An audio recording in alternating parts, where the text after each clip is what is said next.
Hello and welcome to EtherLoops. In this tutorial, we're going to build an ambient track in Bitwig Studio, starting from a completely empty project and taking it all the way through to a finished arrangement. And we're going to do it using nothing but Bitwig's own built-in devices. So if you've got Bitwig installed, you can follow along with everything you see here. Now, this time I did it backwards. Before I loaded a single instrument, I built the entire arrangement. And then, only then, did I start actually making sounds. Sampler, drum machine, the grid, polymer, all native, all stock, all straight out of Bitwig. So here's the plan for this video. First, I'll walk you through the arrangement and show you exactly how it was put together. Then I'll load my presets in one by one, track by track, and explain what every single device is doing and why it's there. And by the end, we'll have a complete section of the song up and running. Every setting you see is written up in full on my blog. The link is down in the description, so you don't need to pause the video and squint at numbers on my screen.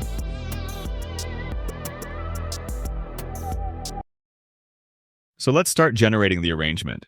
And for this, I'm going to use a small app that I built myself for exactly this purpose. It's called Trellis.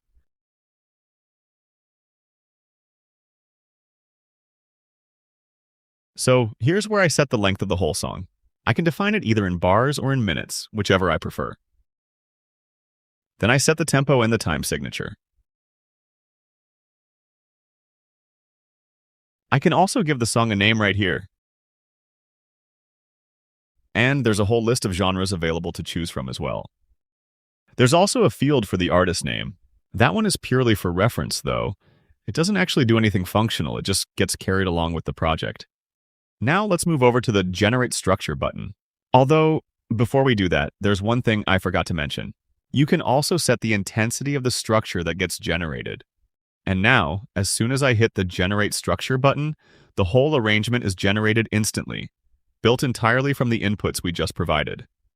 So over here, we've got the list of sections. And these are exactly the same sections that will show up as cue markers along the top line of the arrangement. Below that, we have the list of tracks with all of their details, including a comment on each track, and that comment will be visible inside the Bitwig project as well. And then on the right-hand side, in the arrangement view, I can make some final adjustments to each track individually, moving sections around, deleting them, or extending them track by track.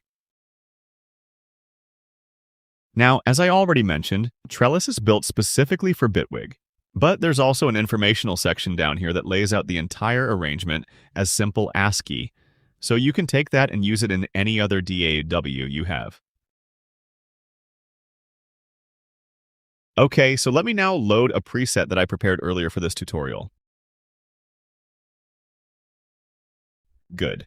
And now I'll hit the Download DAW project button down here in the bottom right corner. Trellis generates a Bitwig project file, and you'll find it sitting in your Downloads folder. So from here, I can either just double-click the file or right-click it and choose Open with Bitwig Studio. And here we have it. Let me just close one of these instances. I accidentally opened the project twice. And as you can see, everything is now inside Bitwig. All of the sections are visible up in the cue marker line at the top, and all of the tracks have been loaded in with default MIDI clips. Those default MIDI placeholders just contain a single C3 note. And the comments have been imported as well, and you can see them sitting right there on each track. So let me now start dropping instruments onto each of these tracks. I'll walk through this using just a couple of the main tracks and only a portion of the arrangement, purely for the sake of time. Let me start with the pad, or the atmosphere track. This pad is built using the sampler, so let me load in my preset. And again, all of the exact settings can be found in the blog post. The link to that is down in the description below. Now I'll load up the drum machine and, again, bring in my own samples as a preset. Of course, you can use whatever you like here, your own samples, or any of the stock drum machine presets.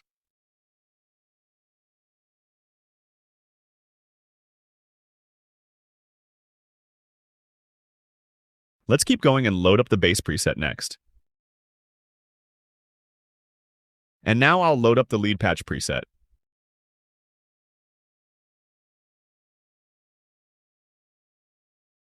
And last but not least, the plucky sound patch for the sequence.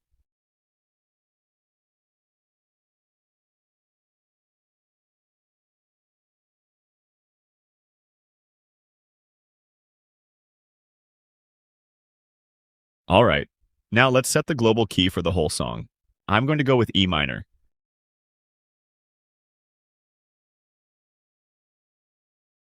Good. Now let's finally bring in some actual musical material.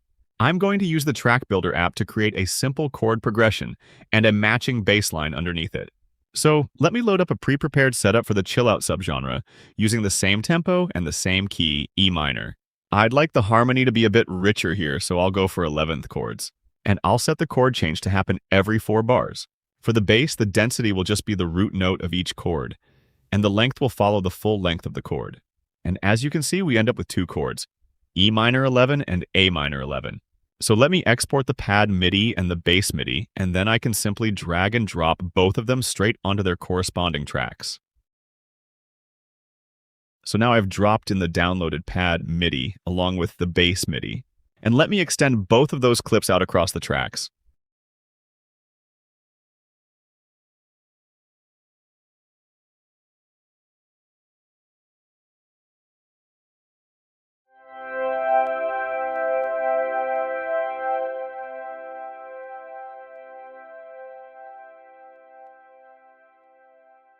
Okay, the pad is sitting a little high for my taste, so I'll bring it down by 2 octaves. Let me select all the notes, and then by pressing Shift plus the down arrow, I can drop them an octave at a time.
Let's move on and carry on with the drums. I'm going to draw in a simple drum sequence and then build some variations into it.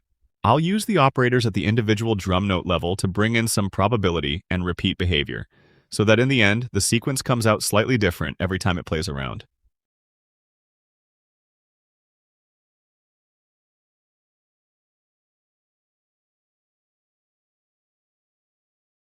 Alright, so now I've got 2 drum clips and I will drag and drop them onto the timeline, each clip going into a different section of the song.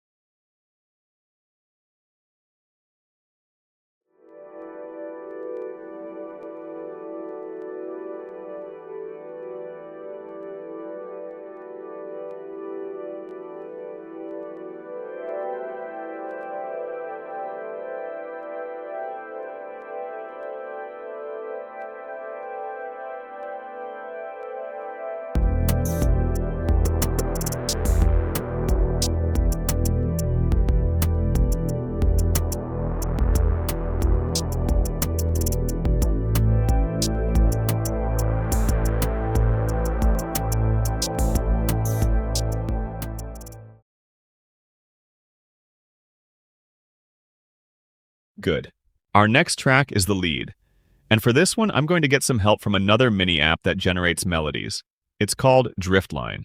I'll feed it a few input parameters, and based on those, it will generate a melody for me. So let me keep everything consistent with what we're already working with. I'll set the tempo, the key and scale, the time signature, the type of chords I want the melody to sit over, and a handful of other parameters.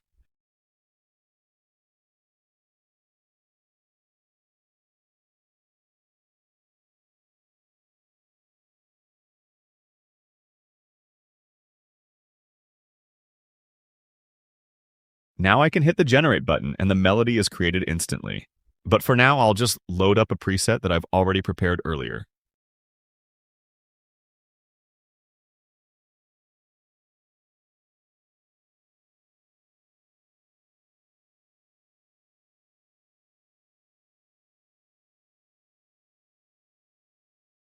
After a quick check, I'll hit the Export MIDI button, and a MIDI file of this generated melody gets created and downloaded straight into your Downloads folder. Then let me switch back over to Bitwig and drag and drop that MIDI file right onto the clip on the lead track.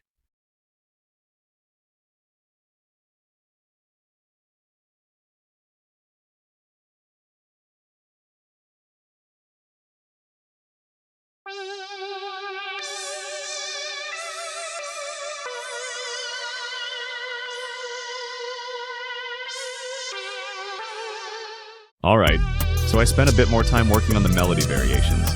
I went back into the Driftline app, generated a few more melodic options, and eventually landed on the setup you're seeing now. I've also placed those melody clips into the arrangement on the timeline. Now I want to spice up the melody sound a little. So I've added a filter into the FX chain, and I'm going to get a feel for how the sound changes by sweeping the frequency and the resonance just by dragging this yellow dot around with the mouse. And based on that, I'll then record the automation.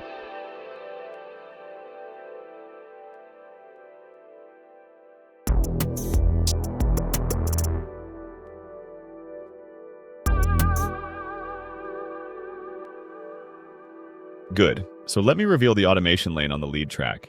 Bitwig remembers which parameter was touched last, so it automatically shows me the frequency automation lane. Then I click the automation record button up in the transport section. And now, when I press play, everything I do with that filter is going to be captured. And as you can see, both the resonance and the frequency automation lanes are being recorded at the same time.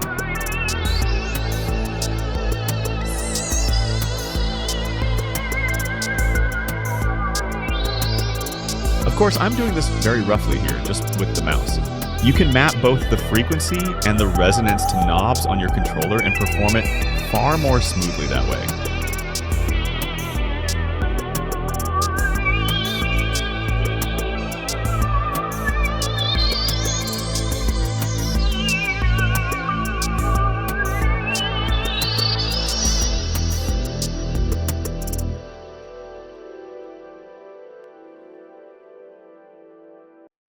Okay, so let me now drag these automation clip sections up into the clip launcher area so I can reuse them later. From there, I can easily drag and drop them into the other sections of the song.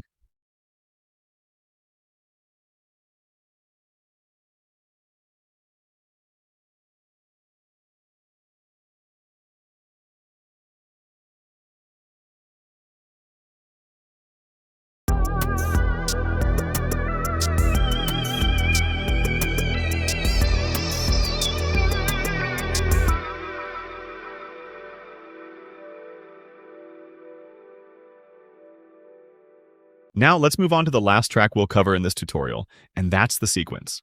It's built on that plucky sound preset, and the sequence itself is generated by an arpeggiator sitting in the internal note effects section. So the easiest approach here is to simply copy our pad chords straight onto this track, and the arpeggiator will turn them into a sequence for us.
Now let me show you a little mixing tip, and that's sidechaining. I'm using Bitwig's native modulator called audio sidechain. The principle is pretty simple. First, I set the device input, and I'll use the kick from my drum machine track as the source.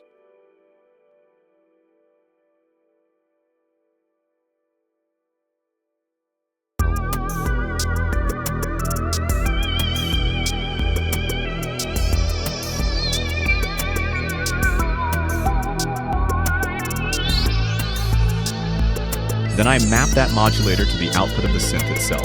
So every time the kick hits, the modulator, the sidechain, ducks the output volume of the pad, in this case so the kick can punch through and actually be heard.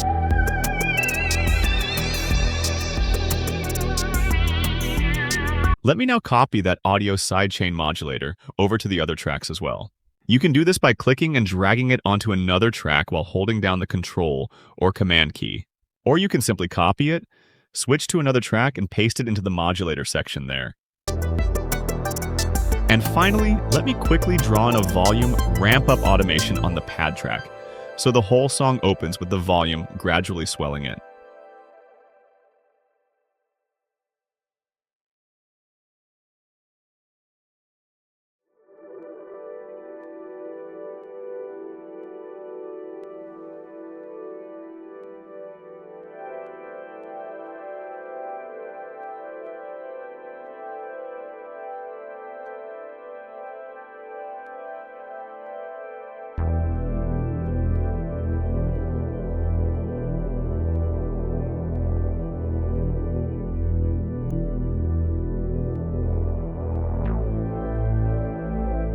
And that's it for today's tutorial.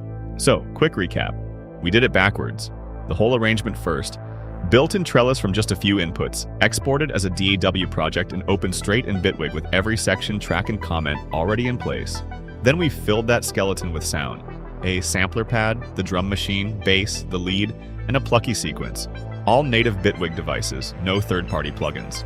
Chords and bass came from Track Builder, the melody from Driftline. Along the way, we used note operators to keep the drums evolving, recorded live filter automation, drove the sequence from the pad chords through the arpeggiator, and set up sidechain ducking so the kick always cuts through. Every setting is written up on the blog, link in the description, along with links to all 3 apps. If this was useful, hit like and subscribe. Thanks for watching, and I'll see you in the next one.